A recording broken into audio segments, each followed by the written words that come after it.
시작하겠습니다. 성부와 성자와 성령의 이름으로 아멘. 성호만 마치고 갈게요. 자, 그래서 예수님은 좋은 일을 하려고 하는데 그들은 예수님을 죽이려고 합니다. 그리고 그 죽임의 시작점이 이미 시작이 되어 있다는 것이죠. 그건 바로 증오입니다. 이와 같은 현상을 여러 군데에서 비슷하게 발견할 수 있습니다. 인간관계에서도, 부부관계에서도, 부모와 자녀 관계에서도요. 어떤 시작점이 있어요. 그 점을 예방하는 게 중요한 일입니다. 우리는 이런 영적인 가르침을 배우는 이유가 우리의 내면을 잘 살피고 무언가가 시작되는 점을 잘 분별해내서 막을 수 있는 게 중요합니다. 안 그러고 그걸 방치해뒀다가 그 첫 시작점이었던 아주 작은 기분 나쁨이나 증오가 나중에 회오리 바람이 되어버렸을 때, 여러분 나비 효과라는 게 있어요. 중국 베이징에서 나비가 날갯짓을 한번 이렇게 해야 될 걸 이렇게 하면 거기서부터 해서 미국의 토네이도가 형성되는 거죠. 주변에 있던 온갖 어두운 요소들을 처음에 그 생겨난 소용돌이가 옆에 있던 바람들을 모아서 나중에는 미국에서 꽉꽉꽉꽉꽉꽉 하고 막 집을 막 빼앗아가는 토네이도가 될 수 있다는 것입니다. 마찬가지 일들이 영적인 면에서도 충분히 일어나고 있으니 여러분들이 누군가에 대해서 섭섭할 때, 누군가에 대해서 부정적인 마음이 들기 시작할 때 조심하십시오. 그걸 스스로 삭힐 수 있으면 삭히면 되고, 하지만 많은 경우에 그렇게 하기 힘든 사람들이 대부분이니 적어도 차라리 부부싸움을 하십시오. 왜? 그렇게 안 하고 상대가 무슨 생각을 하고 있는지 모르다가 나중에 그것이 폭탄이 되어 터져 나올 때는 상당히 늦었을 테니까요. 차라리 좀 싸우는 게, 건강한 싸움을 하는 게 맞습니다. 물론 안 싸우면 더 좋지. 근데 안 싸우는 정도의 내공이 길러진 사람이 별로 없기 때문에 사람이 이게 스스로 해소되는데, 하느님이 정말 나를 사랑하시고 세상에는 내가 걱정할 게 없구나 하는 것을 진짜 깨달은 사람은 자신에게 일어나는 순간적인 생각의 그 폭포와 소용돌이들이 있잖아요. 그것들이 잠잠해집니다. 시간이 흐르고 나면. 앙심을 안 품는다는 이야기예요. 근데 여러분들이 소위 자매님들이 흔히 해요. 우리 남편이 그랬는데 내 참았다 아닙니까? 안 참은 거예요. 왜? 지금 그 일을 이야기하면서 기억하고 있거든. 안 잊은 거예요. 그 말은. 사람이 진짜 해소가 되고 잊으면 아무것도 아닌 일이 되기 때문에 기억하지 않습니다. 근데 뭔가 내 마음에 뭔가 캥기는 게 남아있고 앙심이 남아있다는 거죠. 그리고 그건 시간이 가면 갈수록 해소가 더 안 돼서 덩치를 불려 나갈 겁니다. 그래 조심해야죠. 지금 딱 정도 나면 바로 끝날 일인데 그걸 그냥 놔두고 가다가 나중에 시급하는 기라. 안타까워 죽겠네. 자, 그래서 지금 이 예수님이 지금 이게 한두 해 일을 해갖고 이렇게 하는 게 아니라 벌써 아마 3년째이거나 아니면 몇 번 벌써 그들이 소문을 그렇게까지 들어가지고 반응을 할 정도면 예수님은 그동안 그렇게나 선한 일들을 많이 해오셨다는 이야기인데 그에 대응하는 사람들의 내면이 많이 뒤틀려져 있다는 이야기고, 그래서 예수님은 그들이 결국에는 나를 죽일 것이라는 것을 감지하고 계신 거죠. 여러분들도 이런 예수님의 그러니까 예수님의 눈치하면 이상한데 예수님과 눈치라는 게 말이 아니에요. 예수님은 마음을 읽어내시는 분인데 여러분들도 그 정도의 분별력이 생기기 시작하면 많은 사람들과의 충돌을 사전에 예방할 수 있습니다. 왜? 우리 인간 차원에서 일어나는 충돌들은 정말 사소한 것들이거든요. 그래서 불이 잠깐 일어나잖아요. 그러면 물 한 컵 떠와가지고 혹 뿌리면 꺼져요. 그렇게 끄면 돼. 여러분들 자매님들 촉이 있잖아요. 촉 뭐냐면 남편이 평소에 집에 들어올 때는 왔다 가고 들어가고 괜찮은데 어느 날 얘기를 안 하네. 뭐가 뒤가 스늘하면서 이거 뭐지? 뭔고 싶어갖고 막 안에 이제 막 데이터 돌려본다. 이게 내 때문인가? 누구 때문인가? 자식 때문인가? 막 가서 물어보고 남자들은 대화하는 거, 예? 이 정보에 대해서 이렇게 처리하는 게 맞지. 우리가 옆불떼기로 온갖 상상해갖고 엉뚱한 것으로 후려치다가는 괜히 남자 자존심 건드립니다. 그냥 여보 왜 그래요? 뭐 하고 뭐 혹시 기분 나쁜 거 있어요? 제가 혹시 잘못한 게 있나요? 그럼 말씀해 주시면 제가 고칠게요.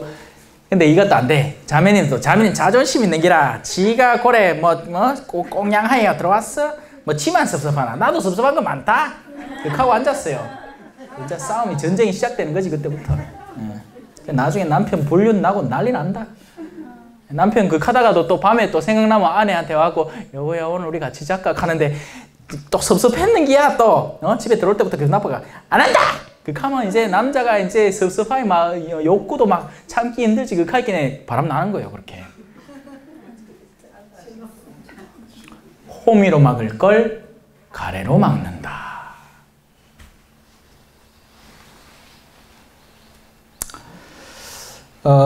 군중이 당신은 마귀가 들렸군. 누가 당신을 죽이려 한단 말이오? 하고 대답하자 예수님께서 그들에게 이르셨다. 내가 한 가지 일을 하였을 뿐인데 너희는 모두 놀라워한다. 모세가 너희에게 할례를 하라고 명령하였다. 사실 할례는 모세가 아니라 선조들에게서 비롯되었다. 아무튼 너희는 안식일에도 사람들에게 할례를 베푼다. 모세의 율법을 어기지 않으려고 안식일에도 할례를 받는데 어째서 내가 안식일에 한 사람의 온몸을 건강하게 만들어준 것을 가지고 나에게 화를 내느냐. 겉모습을 보고 판단하지 말고 올바로 판단하여라. 누가 이 성경책에 밑줄 끊었다 여기. 겉모습을 보고 판단하지 말고 올바로 이거 제 성경 아니에요. 이거 맨날 쓰는 건데 맞아요. 이게 바로 아까 전에 전 시간에 제가 설명한 겁니다.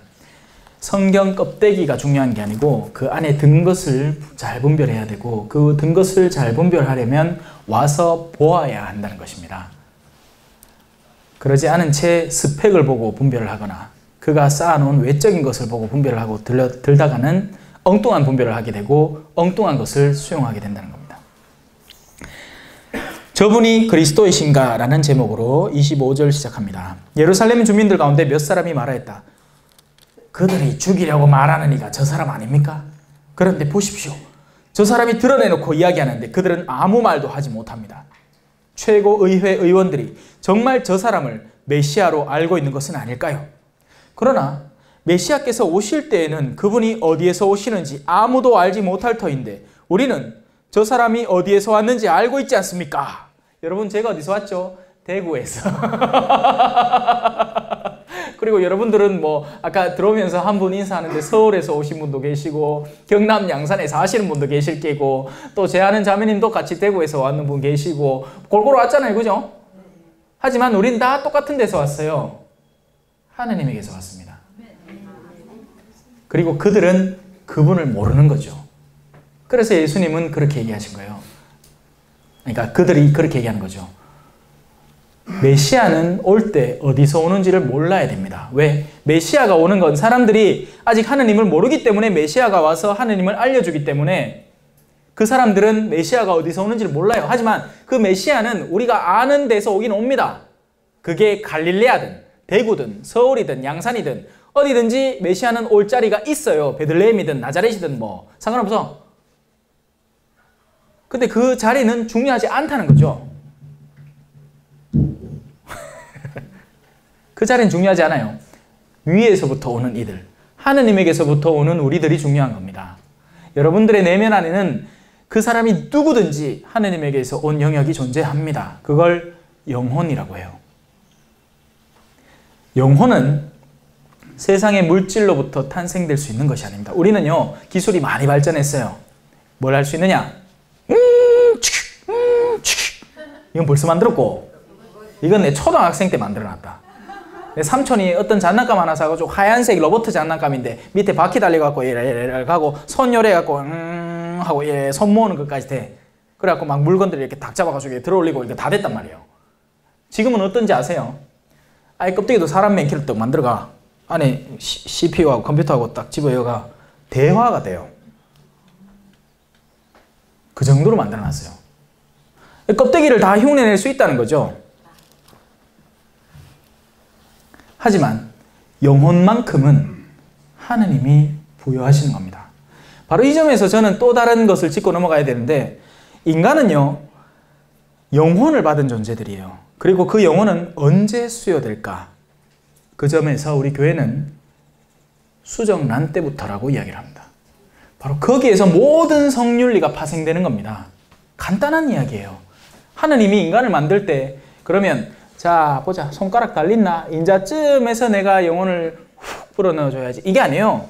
정자와 난자가 만나서 수정란이 되는 순간부터 하느님은 그 수정란을 인간으로 형성시키시는 겁니다. 그래서 거기에서 파생되는 문제가 뭐냐?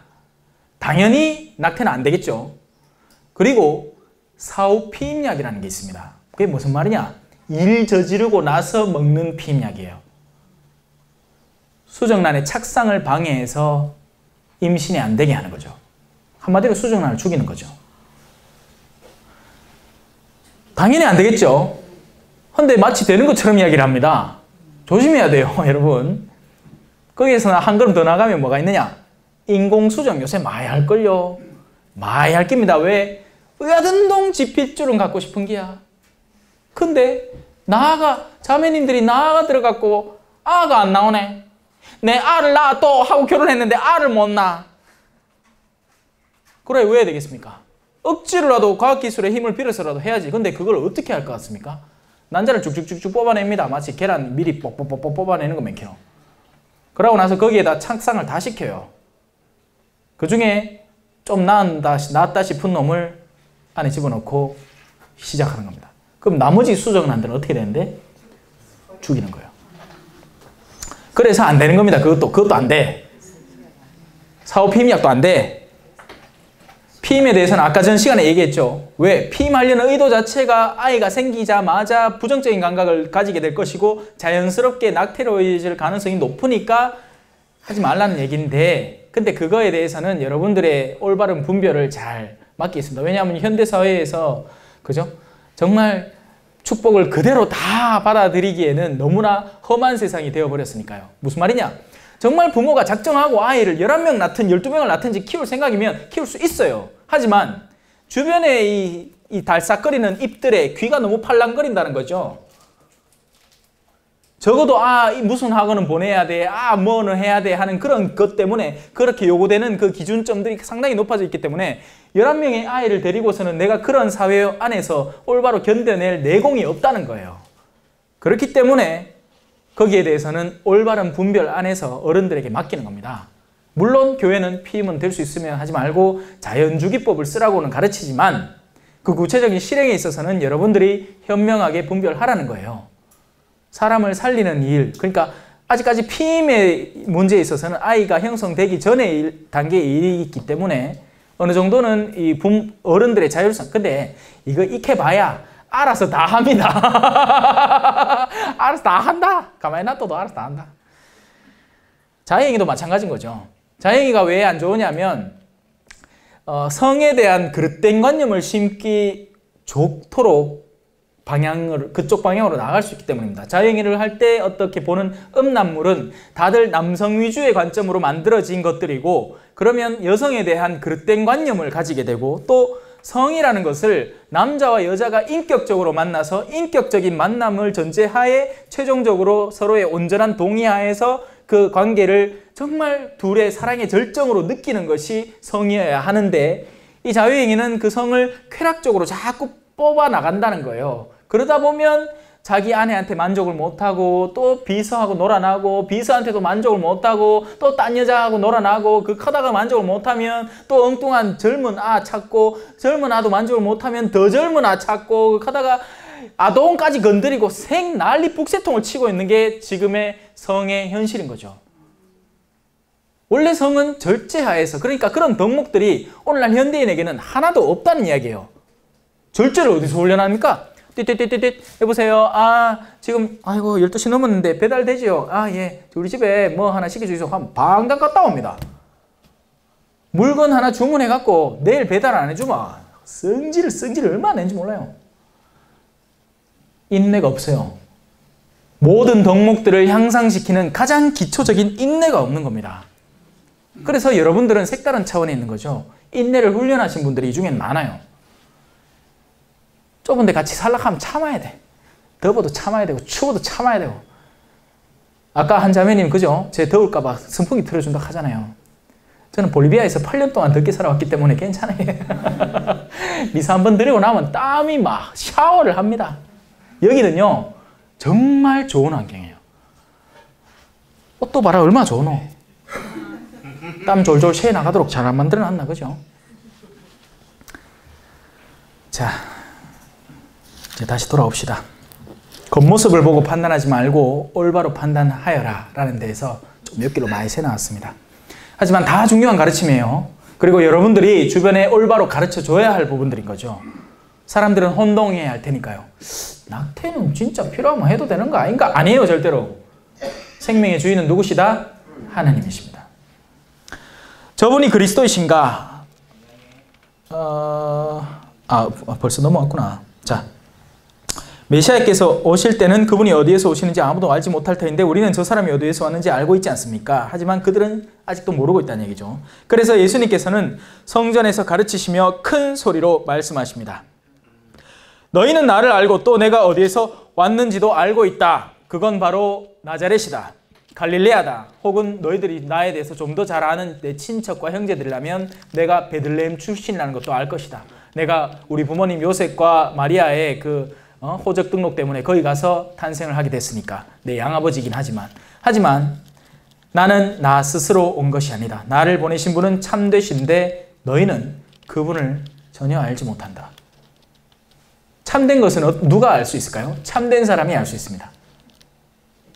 빛은 눈이 보죠. 빛을 귀가 듣습니까? 빛에서 소리가 나면 들을 수 있겠지. 타닥타닥 타오르는 소리가 나면 그제서야 비로소 들을 수 있겠지만 빛 그 자체는 눈으로 들어옵니다.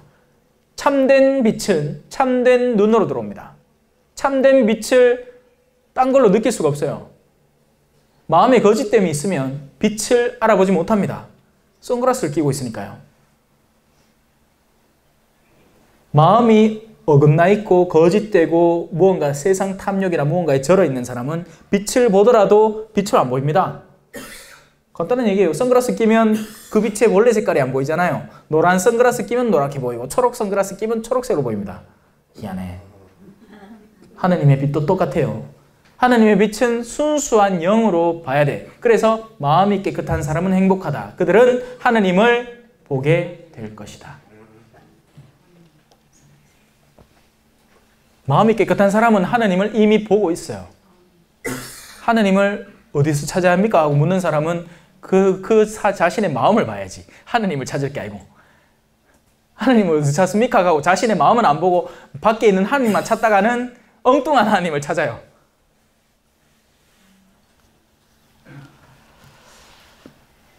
나는 그분을 안다. 내가 그분에게서 왔고 그분께서 나를 보내셨기 때문이다. 그러자 그들은 예수님을 잡으려고 하였지만 그분께 손을 대는 자는 아무도 없었다. 그분의 때가 아직 오지 않았기 때문이다. 이 때에 대해서는 제가 숱하게 설명드렸습니다. 이제쯤이면 여러분이 알아서 그때는 그때구나 라고 하셔야 돼요. 차는 때, 지나가는 시간이 아니고. 그러나 군중 가운데에는 메시아가 오시더라도 저분께서 일으키신 것보다 더 많은 표징을 일으키시겠는가 하며 예수님을 믿는 사람이 많았다. 자연스러운 수순이겠죠. 바로 이런 이들이 적어도 생각을 정돈할 수 있고 어디에 참됨이 있는지를 아는 사람이라서 그 참됨을 바라보고 그 참됨을 수용하는 이들입니다. 예수님을 잡으려고 하다. 군중이 예수님을 두고 이렇게 수군거리는 소리를 바리사이들이 들었다. 그리하여 수석 사제들과 바리사이들이 예수님을 잡아오라고 성전 경비병들을 보냈다. 그러자 예수님께서 이르셨다. 나는 잠시 동안만 너희와 함께 있다가 나를 보내신 분께 간다. 그러면 너희가 나를 찾아도 찾아내지 못할 것이다. 또 내가 있는 곳에 너희는 올 수 없다. 자, 이 모든 말씀들이 미스테리하게 들릴 뿐입니다. 하지만 아는 이들에게는 이보다 확실한 말씀이 없어요. 그분이 어디로 가실지, 그리고 어떻게 오실지. 그리고 예수님의 시나리오에 대해서는 알 수 있어요. 그분이 어디로 가십니까? 아버지께 가시죠. 그 말은 뭐죠? 십자가상에 죽고 하느님에게 다가선다는 이야기입니다. 부활하셔서. 그런데 거기까지밖에 모르는 사람들이 또 있어요. 무슨 말이냐? 우리는 어떻게 될까요? 우리도 그렇게 되어야 돼요. 근데 예수님의 그 사실을 객관적인 정보로만 내가 가지고 있고 정작 나를 거기 담지 않으면 나는 그리로 못 갑니다. 그러니까 기차 시간표가 언제인지 빠삭하게 다 외워놨어. 근데 기차를 안 타면 왜 됩니까? 몸가잖아. 그거 똑같은 거예요. 교회적인 정보들, 성경에 대한 지식들, 뭐 교리에 대한 지식들 이런 거 빠삭하게 다 아는데 내가 안 살면 안 되는 거예요. 의미 없는 거죠. 살기 시작해야 돼요. 근데 그 삶은 어디서 시작되느냐? 나의 일상을 껴안는 데서부터 시작이 됩니다. 뭔가 특별한 체험이 있고 뭔가 뭐 에베레스트 산 가면 공기가 없겠구나. 어디 가고 티벳 이런 데 가고 막 옹냐옹냐옹냐옹냐옹 한다고 그렇게 알게 되고 배우게 되는 게 아니라 지금 내가 이미 사는 삶, 성모 울타리 안에 지내시는 분들은 빵 만들면서 예수님을 만나야 돼요. 아, 오늘 빵 만드는데 힘들다. 오늘따라 왜 이렇게 몸이 피곤하노? 그래도 주님, 오늘 당신 위해서 내가 남은 힘을 짜서 열심히 만들고 가겠습니다. 바로 거기에 예수님을 만나는 자리가 있는 것이지, 내 이 빵만 만들고 얼른 토끼 가지고 일주일 휴가 내가지고 어디 가면 좋겠노? 무슨 피정의 집 베네딕토 수동 같은 데 가고 한 3일을 이렇게 하고 있으면 하느님 만나겠지 하면 거기서 하느님 못 만나는 거예요. 왜? 이미 일상에서 만나는 걸 실패했기 때문에 거기 가도 못 만납니다. 물론 하느님은 자비로우신 분이기 때문에 그런 일주일의 체험 안에서 또 색다른 체험을 통해서 만날 기회를 주실 수는 있죠.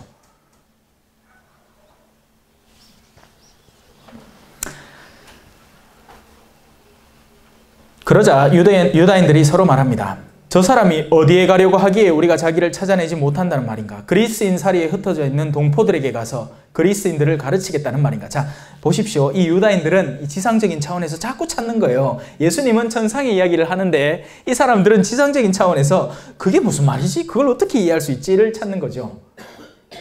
한 번만 해보면 될 걸. 그분이 말씀하시는 건 그렇다 치고 그분을 한번 신뢰하고 그분의 삶을 뒤쫓아가 보고 나도 그분이 사시는 것처럼 가난한 이들과 함께 머물러 보고 소외된 이들을 찾아가 보고 말씀을 전하려는 노력을 기울여 보기만 하면 다 깨닫게 됩니다. 하나부터 열까지 머리부터 발끝까지 한 이슈가 되는 건데 그건 안 하고 재는 거예요. 저게 맞나 아닌가. 꼬로마애가 여러분 악마들도 하느님을 알았어요. 악마들이 하느님 몰랐다고 생각하지 마세요. 악마들이 오히려 더 잘합니다. 영적인 존재이기 때문에 하느님을 잘 알아요. 악마들의 문제는 알지만 절대로 그걸 실천하지 않았는 게 악마들의 문제였고 현대에도 우리 신앙인들 가운데는 알지만 실천하지 않기 때문에 그것이 내 것이 되지 않는 사람들이 너무나 많습니다. 그럼 뭐부터 실천해야 되느냐? 예수님이 주님의 기도를 가르치면서 반복 강조한 구절이 있습니다. 용서에 대한 거예요. 여러분, 용서만 잘해도 천국 갑니다. 네, 용서는 어떻게 하느냐? 내가 그 사람이 될 때 가능해지는 거예요. 내가 그 사람에게 끼친 걸 객관적인 입장에서 기워 갚고 해서 하는 게 용서가 아니라 내가 그 사람이 될 때 용서가 가능해지는 겁니다. 용서는 내가 해주는 거지 용서는 객관적인 정보를 따져가지고 내가 10을 받았을 때 10을 주는 그런 거래가 아니에요. 용서는 베푸는 거예요. 용서는 주는 겁니다. 근데 왜? 내가 받았거든. 내가 하나님한테 이마에 받았거든. 그 용서의 작업만 잘 해도 여러분들은 얼마든지 구원될 수 있고 하늘나라에 갈 수 있습니다.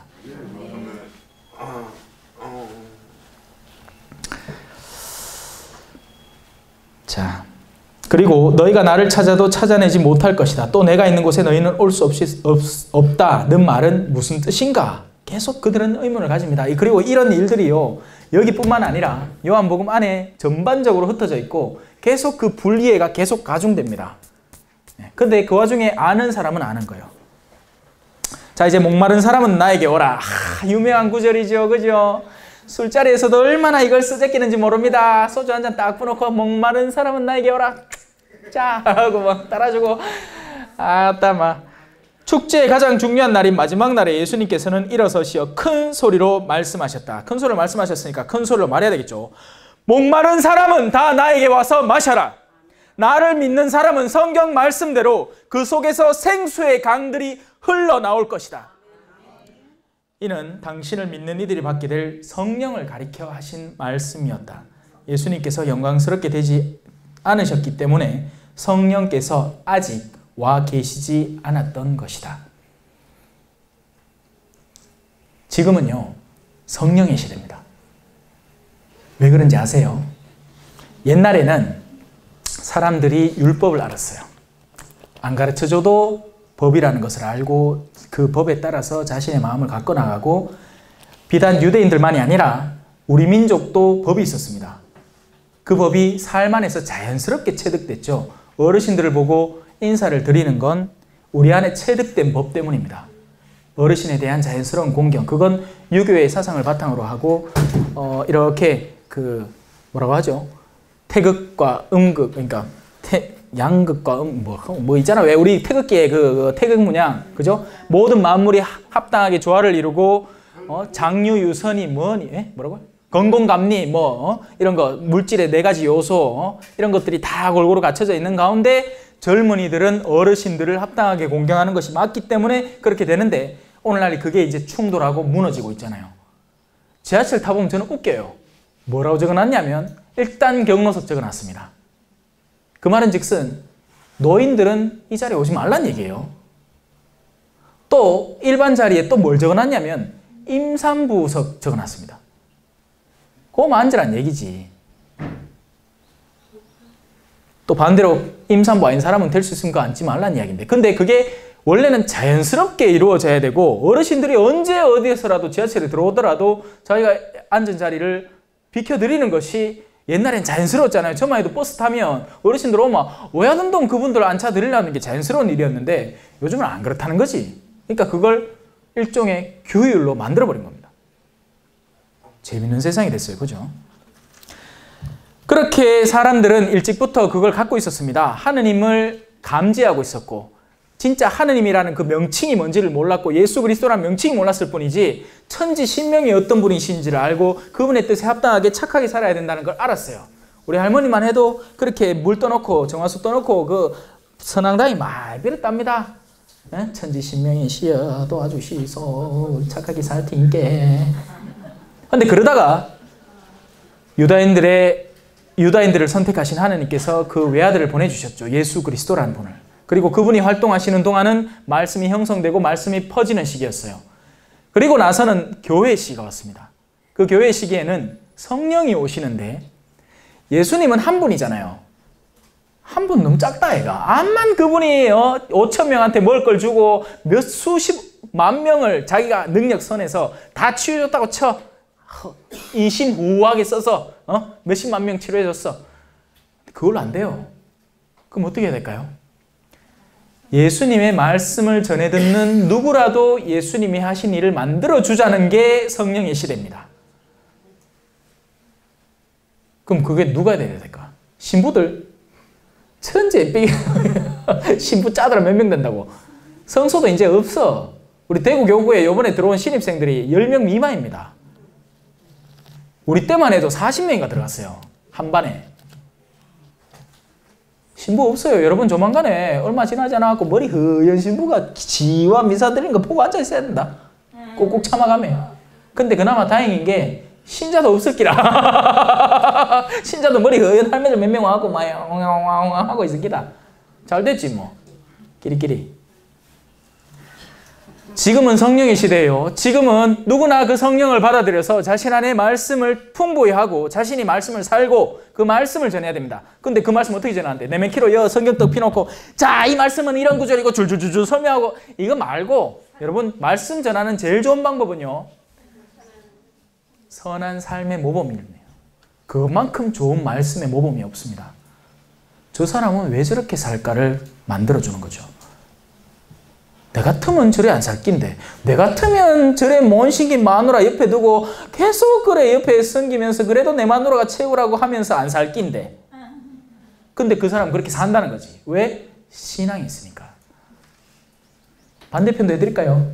남편이 못생겨서 배도 빵빵하게 튀나가고 올챙이 맨키로 배는 빵빵하게 나가고 생기도 못생겨갖고 막 입은 얼마나 험한지 막 그래도 내가 신앙이 있으니까 같이 사는 기라.